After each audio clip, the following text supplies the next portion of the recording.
Welcome to Literary AF Podcast.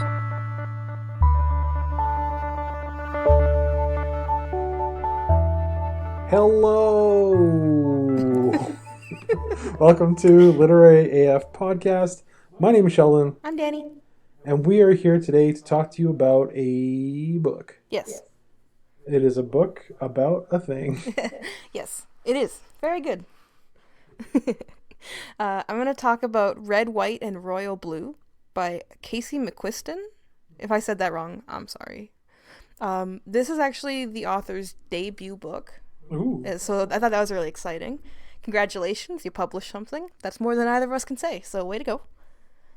I actually received an advance copy of this book like last week in order to, read it and write a review for it. And by the time this episode comes out, it'll have been out for a couple days. I'm not going to talk about the plot too in depth just because it's a brand new book. I don't want to do that. Yeah, avoiding spoilers or whatever. I mean, actually, I could sidetrack us here for a second because I don't You're think going to spoil it right now? No. So when it comes to romance books, the couple is going to get together. That's just a given. Would you consider that a spoiler? No, but the question is like the journey, like how it happens. It's the how, not the if, right? Okay. Because sometimes I'm about to talk about a book with somebody, and I'm like, when the couple kisses, and then I'm like, should I say that? But it's a romance book. This is what's going to happen. Yeah. So, heads up, couple gets together. It's not a huge spoiler. I think they say that right on the back of the book, so. Exact quote. Heads up, they get together, idiots. Yeah. Deal with it. It's a romance book. If they don't get together, it's not a romance book. All right. So on Goodreads, I kind of wish the Goodreads star scale went up to 10. Just because 5 always seems like really, really tight. You know what? I have issues with Goodreads. I'm going to put them on blast right now. Okay. Goodreads used to automatically upload to Facebook, and it was like a fun way for like my Facebook friends to find me on Goodreads. Yeah. And then it stopped doing that, and it made you share it yourself. Yes. But when you share it yourself, it doesn't integrate as a part of your like profile of like books you've read. I think that's Facebook's fault. That's not. It's not Twitter's fault though. Well, it's definitely not Twitter's fault. It's Goodreads. I'm blaming Goodreads. Sorry, it's not Goodreads' fault. Also, let's talk about their 5-star rating. Okay. Okay. So 5 stars for movies is fine, especially when you can do half stars. Yeah. Which makes it a 10-star. It makes it a 10-star rating. Yeah. But the thing with Goodreads that always makes me laugh is it's like 5 is excellent, 3 is very good, Yeah. or 4 is very good, 3 is good, 2 is okay. That's like, wait, how do I rate this book badly? It's either like complete trash or just 1 star. So I gave this book 4 stars, and I felt bad about it because if it's not a 5-star rating, it feels like it's not a good book, but it is. And in my review, I actually said I would give this a 4.5-star rating, but I rounded down. Yeah. I wish it did 10. It would be so much easier because 3 stars is the middle of the road. That should be a 50%, which is enough to get you through most classes. So, but it's not fantastic. But yeah, I don't know. And like, I don't know. For me, I usually say 5 stars for like, this is now one of my favorite books of all time. Yes. So like, Les Mis, I'd give it 5 stars. Or like, when I read On the Road by Jack Kerouac, I was like, oh, this is like one of my new favorite books, 5 stars. Yeah. But then it's like, this book is pretty good. 4 out of 5, I guess. Yeah. Anyway, Goodreads, you're on our enemies list. You're up there with the Romance Writers Association. Wait, why are they on the enemies list? I don't remember. You're up there with teens, just in general. Just general youth. And what was my other enemy? Oh, Time to Read podcast. Yeah, the Winnipeg Library podcast. Other book podcast. I like how you have a list of enemies that just don't know you exist. Even. Excuse me. They will know I exist. All right. So let's talk about this book. So what was the Red, White, and Royal Blue? Red, White, and Royal Blue. By Casey McQuiston. All right. So this book is about, it's kind of like an alternate universe where it's the president's son, Alex, falls in love with the Prince of England, one of the princes of England. So they're like alternate families, I guess. This Ellen got elected in 2016, and the royal family is unrelated, but the prince is still named Henry, and that was kind of confusing, but it's just a standard English prince name, I guess. Okay. So this book opens with Alex going to London for a royal wedding, and he's not happy about it because Prince Henry's gonna be there, and he hates that guy. Because Prince Henry was like super rude to him a couple years ago, and Alex holds a major grudge. And they go to the wedding. Alex gets really drunk because he's like 21, I guess.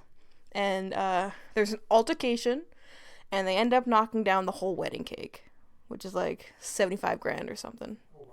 And because this could be a big issue, his mother's re-election campaign's coming up, and public image and all that. Their solution is to force Alex and Henry to pretend to be best friends, to just like settle everything down, brush it over. They're just friends, they're playing around, whatever. And so it's like a forced proximity trope, which I'm always usually a fan of. And of course, as they do in romance books, the friendship kind of starts to evolve into something else. But Henry is a prince of England, and, you got to keep up appearances, and Alex is the president's son, and if he comes out, that could ruin all of his mother's chances, basically, at re-election. So there's a lot of, like, political drama, I guess, going on. It's not a big surprise, given the subject matter of the book, I guess. But it was a bit much for me, at least. I'm not... It talks a lot about, like, the election process in the States and, politics and how they work and stuff like that. And as a ignorant Canadian, I don't know a lot about that. So I felt like I kind of just... my eyes glazed over for a lot of that.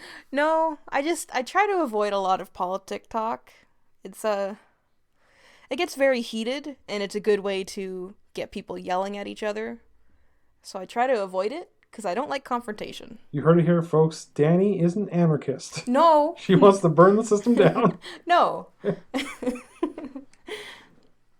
Sorry, that was a goof. I tend to avoid political stuff, and I don't know how the American politics system really works, and this book was a lot of the American politics system. So, okay.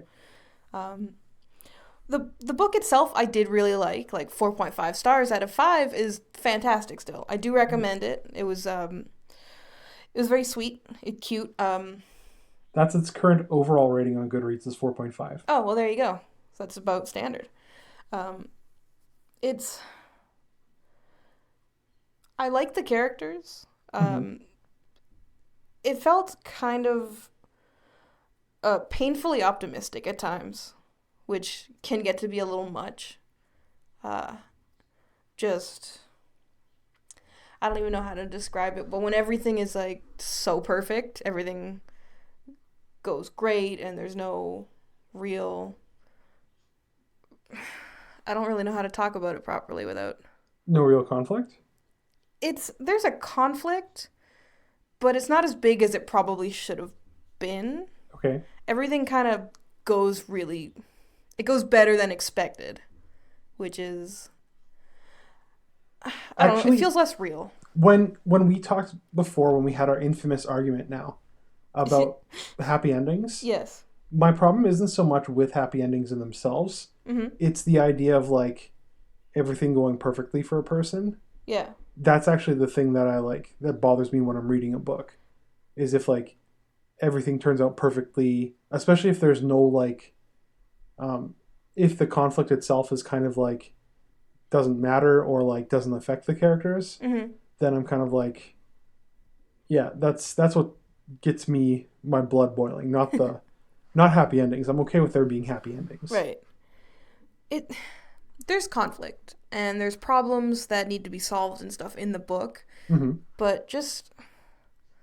It felt like it went too smoothly at certain points. Okay. And Which, I mean, it's not always a bad thing. Sometimes you want to read a very feel-good, happy times book. Never. Not you, but some people. Normal people, yeah. Normal people, yes. Let's see. Oh, I can't wait to talk about Wuthering Heights next week. Oh, God. Happy, normal people having good times. The only thing I know about Wuthering Heights is the constant references to it in one of the Twilight books. I think the first one. Yeah, maybe it's the first one or the second one. I don't remember. It's one of them. Yeah. It's morose is basically all I got. Let's see here. Some of the issues that I had... So most of my review is just talking about the issues that I had with the book, which I felt bad about. Actually, I find that happens a lot when there's something that you, like, almost love. Yeah. Where it's like, this thing is very good, but there's a couple things I don't like about it. Yeah. It becomes easier to focus on those, like, 2 or 3 things that are like, oh, I wish this was better. Yeah, so that's kind of what I talked about, but I did like this book. Don't get me wrong. I'm going to talk about the stuff that I didn't like right now, but I did really enjoy this book. It was a fun read. I found there was issues with a lot of the pacing. Okay. There's points where things will happen, and then it'll just jump to 6 months in the future. Oh, okay. And it's a bit jarring, and it's not helped by... I'm not sure if this was an issue maybe with my Kindle or just with the ARC copy that I got, but there's no, like, defining... Sometimes when books jump ahead in a certain amount of time, there'll be, like, a line of stars, or there'll be, like, 3 spaces of line breaks and stuff like that, right? This one, just next line is the time jump. Really? Yeah, so that's why I'm thinking it might be, like, it's just an issue with the advanced copy that I received. Because it was, like... I would be reading and then all of a sudden it was a different time, different place, and I'd have to go back a couple paragraphs to see when exactly this skip happened. Oh, that'd be so, like, shocking. Because it's not that I was, like, skimming, but, you get really into it. Sometimes you'd graze really over quick stuff, right? Yeah, 1, 2, unless you're reading in, like, a quiet room by yourself, it can be hard to pick up every single word in every single sentence. Yeah, so when one paragraph ends and the next paragraph, like the next line right below it is like a 3-month time jump, you stop for a second and go, wait, what did I miss? Yeah. The other issue that I had was there's a lot of, like, because it's set in 2018, 2019. Future. Wait, no, nope. Not the future, the present. past. The present. Sure, whatever. When are we? I thought we were actually in 2018, but we are in 2019. We are in 2019. So, yeah. There's a lot of, like, texting and, like, there's a group chat going on. It's very modern teen, I guess. Oh, and you're used to historical romance? Also that. I'm not used to modern technology happening in books that I'm reading, but this was more like the text chain was not properly separated by person. Oh, okay. So it would just be like, there would be nicknames for everybody, but you didn't always know whose nickname was whose, or the formatting was just off. Mm-hmm. So I think, like, they maybe need an extra space between, like, an extra line break between each person's text message rather than just one after the other, after the other, after the other, because it got really hard to follow who was saying what and when certain messages would end. Oh, yeah. That was, like, my biggest complaint, really, about the book, was just formatting. So that could be, like, an issue with the copy that I received. I want to buy this book in paperback because I really like the cover for it, and I did like the book, so I do want to put it on my shelf. Mm-hmm. So I'm going to check that when I get a hardcover or a hard copy of the book. Yeah. And if it's been fixed, then I'll take all that out of my review for sure. My only other issue is the sex scenes in the book. Oh, spicy. No, it's the opposite. Oh. Yeah. Salty? No. I'm trying to think of the opposite of spicy is sweet. I assume it would be sweet. Bitter? But there are romance books that do the whole fade to black. That's not a huge problem. Okay. It's not my preferred style of writing a romance book. Yeah, I know you're into very hardcore literary smut. No. No. I'm not a big fan of the fade to black, but there's no problem with that. A lot of people do like that. They prefer that. This book it's not quite fade to black, but they get into situations where they're getting intimate. It gets really vague. Okay. What did I use here for an example? I didn't actually quote this from the book because I didn't make notes in my Kindle, which I really should have, and I regret it after. Mm-hmm.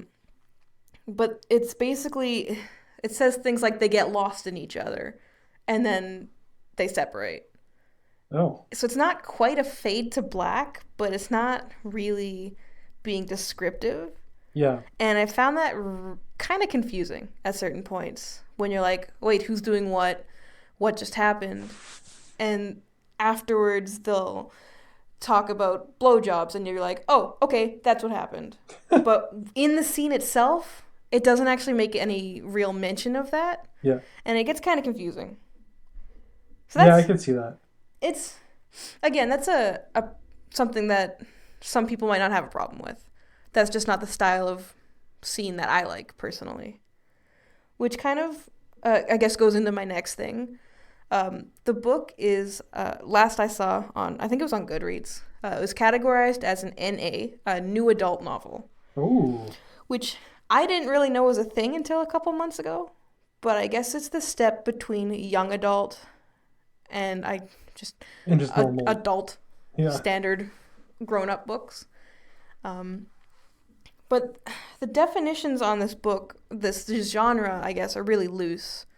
And it's constantly like, this book might be a new adult book, but it's completely different from that other book over there. And I was talking to somebody on Twitter, and she's an actual book reviewer. She has a lot more knowledge on the subject than I do.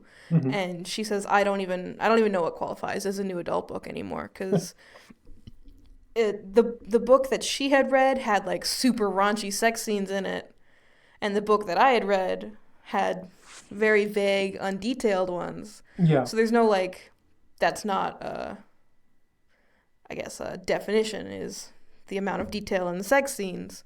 All I can really figure out is that these books are about 18 to, I guess, 20, 21, 22-year-olds. Okay. And it feels like it's just trying to straddle a line between young adult and adult books. It's kind of confusing, I guess. Like, young adult books feel like they have a bit more of a fan base built into them. Yeah. And I guess it feels like it's trying to reach that fan base while also being appealing to older people, which, I mean, is fine, sure. It's just confusing to me, but... Yeah, it's a weird designation, because I feel like... But I also feel like the young adult designation is weird, because it's like... Because what's the actual age range on a young adult book? It's, I think, like 13 to 17, 18 is generally the... It's like teenagers, basically. Yeah, and that's weird to me, because when I think of young adult, I think of like 18 to 21. Like, that's like... That would be new adult. No, I mean like in real life. If I was to classify, like, what would a young adult be? I wouldn't say a teenager. Yeah. I would never say a 13-year-old is a young adult. Right. So it's weird that, like, they have that designation or whatever as a... Like, the young adults are meant for teens. Yeah. And then, like, some libraries and stuff have, like, teen sections. Yes. But they're not quite the same as young adult. Yeah, that makes sense. It doesn't. Your confusion makes sense. Oh, okay. Is what I was, yeah. Oh, I see.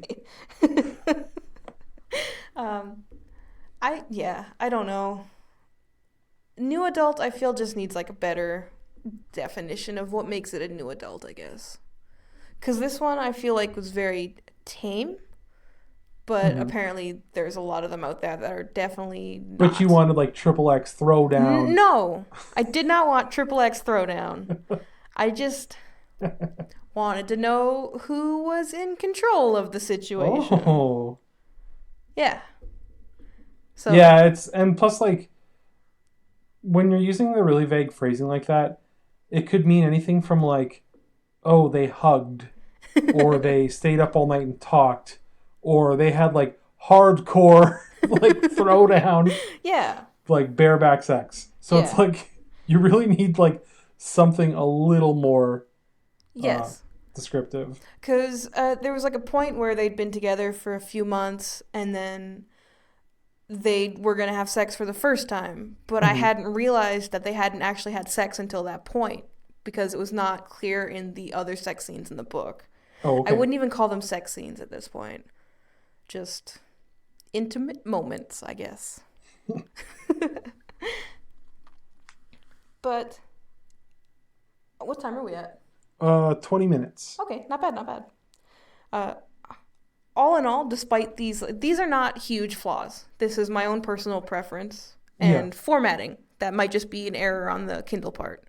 So, yeah, I find ebooks oftentimes have like weird formatting or like, I don't know, especially in like if you're looking at classics, like classic literature put onto an ebook. Yeah. There'll be times where it's like pages will end like mid-word, and then you're like flipping to find out what they're trying to say and stuff like that. Yeah. And, like, well, because on like for Kindle at least, I don't know about the other ones, but for Kindle you can change the font size, you can change the font style, you can change spacing, and that leaves like a lot of space for stuff to just get all messed up, right? Yeah, that's true. So those are my negatives with the book. I like the characters, I like the plot. The writing was good, aside from just general vagueness at certain parts. Who was your favorite character? I like the Prince Henry. Prince Henry. He was really sweet. He was nice. And they do a lot of like email exchanges that I thought were really cute. Okay. And there's a point where they keep ending their emails with quotes from like historic figures writing to their loved ones. And I thought it was a really nice touch. Yeah, it was cute. And don't forget, this is a debut novel. This is the first thing that she's ever written. Yeah, that's really cool. It's really cool. And I'm definitely going to look forward to the other stuff that they put out in the future. Yeah, we should have we should try to do that often as like spotlight like debut authors. Yeah, for sure. Because maybe one day I'll finally actually write my book. You can do it. And then I can be the guy featured on our episode. Yeah. And it'll be a heavily biased review. I can just talk about you for half an hour and then call if you say anything bad, I'm editing it out. You would throw stuff at me immediately. Actually, yeah, you could just edit it out. You're the one doing the editing. This book is so good. I believe in you. I'm sure you'll get something written soon. Perfect. That's about what I got to say for that, I guess. Okay. Overall, 4 out of 5 stars. Really liked it. Would you recommend it? Yeah. Who would you recommend it to? I would recommend this to, I guess, younger adults. Would you say like new adults maybe? Yes, I was going to say the new adults. I would. It's not too heavy. It's a lot about, I guess, finding yourself, figuring out who you are and your place in the world, and dealing with family and issues that, come up. It's good. It's good. All right. Yeah. Cool. Is there anything else you want to say on this book? No, I think I've really touched on all my thoughts on this book so far. My favorite scene, I guess I could talk about. Yeah, sure. We're run out of time. Getting close. Okay. Well, there's just like a certain point where Henry's had this reputation of being like a stuck-up prince, as they usually have reputations like that. And Alex convinces him and his sister and some of his other friends to all go out to a karaoke bar. Okay. And they all get super drunk, and the prince starts singing Killer Queen, I think. No, not the prince. Maybe. Somebody starts singing Queen, and the prince gets up and sings, and he does like these cool air guitar solos. He's also extremely drunk. And I thought it was really funny. It was a good moment. Yeah. Where Alex realizes like he's got all these friends now. And it was very touching and funny and cute. So. Oh, very fun. Yeah. All right, well, we should start wrapping up, I guess. Sure. We're a little early, but we're good. A little early. We can just start talking really slow. Sure. Well, next week, talking like one of those ants from Lord of the Rings. Next week. What are you talking about next week? Wuthering Heights by Emily Bronte. I knew that off the top of my head. I didn't look it up earlier. You did not have to look that up earlier? I did not think it was Charlotte. I knew it was Emily. No, we're going to talk about that next week. So if you want to join in, then you have a week to read it. How long is that book? It's not super long. It's not super long. It's like 386 pages, I think, is my copy. Okay. I've actually never read it. As much as I like historical romances, I knew that one was always a bit more drab. It's more on the historical side than on the romance. It's a love story about two people who suck. Yeah, they're bad people. Yeah. And so like they're deeply in love with each other. They've been friends since childhood. They have but she marries somebody else, and then they get mad at each other, and they're constantly like scheming on ways that they can like get back at each other, and like, but deep down it's like all they really want is that other person. Right. And it's kind of like, I don't know, the first time I read it, I think I was like 20 and I didn't get a lot of it. Right. And I was just kind of like, oh, I don't like these people. And now reading it now, I'm a little more like, oh, I don't like these people, but I really like reading about these people. Right. So it's fun. I can't wait to talk about it. Yeah. And what are you reading in 2 weeks, you know? I'm still kind of undecided. Okay. I have a big box of books coming in next week because my birthday's coming up, and I used some money to buy some books. I definitely knew that. Yeah. I did not forget my roommate's birthday. Actually, my birthday will have been... Oh, no, it's coming up. It's from when this episode goes up. It'll be another couple days, so... Oh, I bought all right. those. So if you want to send Danni any birthday presents, that address again... Wait, no. Our address is 123 Fake Street. Right. Winnipeg. And where can they find us, Danni? They can find us on iTunes, Spotify, YouTube, and Podbean, Literary AF. Mm-hmm. We are on Facebook, Literary AF. Hey, you remembered it first. I did remember it first this time. Our Gmail, if you want to reach out to us and say happy birthday, is LiteraryAFPod@gmail.com. And you can find me on Twitter under LiteraryAFPod. And you can find me on Twitter if you search very hard. I will give you no clues. Yes.